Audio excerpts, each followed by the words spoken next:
Today, we're diving into the mind of Sergey Galitsky, a self-made billionaire who built a massive retail empire basically from nothing.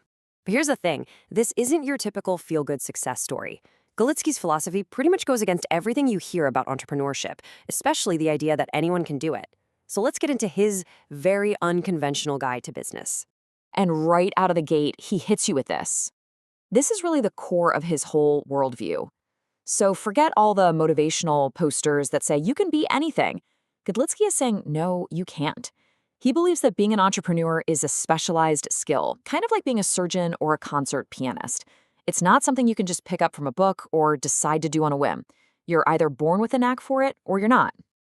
So how does this actually work in the real world? Well, we've broken it down into 4 main pillars that really built his success.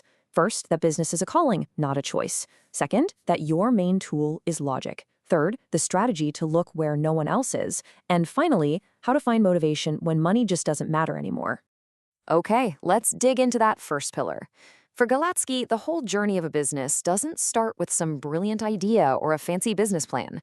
Nope, it starts with asking yourself one really hard question. Are you actually built for this? You see, he makes a huge distinction here. Just wanting to be successful, that raw desire, he says that's not nearly enough. You have to have a natural inclination for it, an innate talent for the game of business itself. It's like some people just have a feel for it. And without that, he thinks no amount of hard work is ever going to close the gap. And this way of thinking totally changes how he defines different roles. To him, an entrepreneur and a manager are 2 completely different species. They're not even in the same category. An entrepreneur is someone who creates something out of thin air. A manager is someone who makes an existing system run better. One's not better, they're just different. And you can't just expect a great manager to become a great entrepreneur, or the other way around. Okay, so let's say you do have that innate calling. You've got the inclination. What's your number 1 tool for navigating the world? For Galitsky, the answer is super simple, and it's incredibly powerful: logic. This whole idea for him started with a huge pivot he made as a kid. This wasn't just him switching hobbies. This was him fundamentally rewiring his brain. He figured out, you know what, my real talent isn't on the football field. So he moved to a different arena where his mind could really shine: the world of pure strategy and logic. And this is the key. Chess wasn't just a game for him.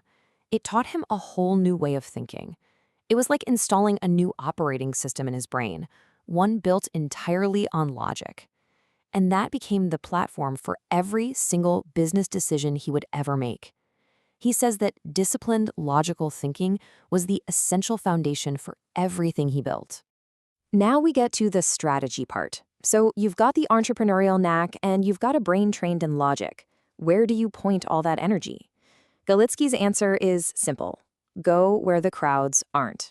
You know, when most people dream of starting a business, their minds go to the things they see every single day: starting a coffee shop or a restaurant or an online store. But Galitsky says this is a total trap. Why? Because those are the most obvious, most crowded, most competitive markets. It's like trying to be heard in a screaming stadium. Instead of that, he says you should be looking for the quiet, forgotten corners of the market. His example is brilliant: a website for a lower-tier football league. Think about it. It's not glamorous, it's not sexy, but it serves a super passionate, totally underserved audience. The real opportunity isn't in the bright spotlights, it's in the niches nobody else is even looking at. And that brings us to the final and maybe the most fascinating pillar. What happens after you've already won? After you've used your talent, your logic, and your strategy to achieve just mind-boggling success? What on earth gets you out of bed in the morning then? Just to give you some context, around the time of this interview, this was Galitsky's estimated net worth: $2.65 billion. I mean, that's a number that's almost meaningless, it's so big. As he puts it, you can't eat 2 breakfasts. So when money is no longer an object, what's the point? Really, why would you keep putting yourself through the stress and the grind of running a business? It's a question that really forces you to look deep inside and find some other reason to keep going. And his solution is so pragmatic, it's kind of brilliant. You have to literally manufacture your own motivation. You have to invent a new challenge. For him, it meant creating what he calls an expensive toy, like buying a football club and building a world-class stadium. By setting a goal that costs more than he can just casually afford, he creates a brand new artificial reason to keep pushing, to keep earning. When you boil it all down, this is his worldview. And there's no sugarcoating it. Business is a fight. It's a competitive jungle, and people will fail. For him, that's not a flaw in the system, that is the system. It's just the natural way the market filters for the people who have the right combination of talent, logic, and drive. So we end by turning his whole philosophy right back at you. Galitsky's entire journey really kicked off with a moment of brutal self-awareness about where his actual strengths were. He argues that finding success isn't about chasing some vague dream.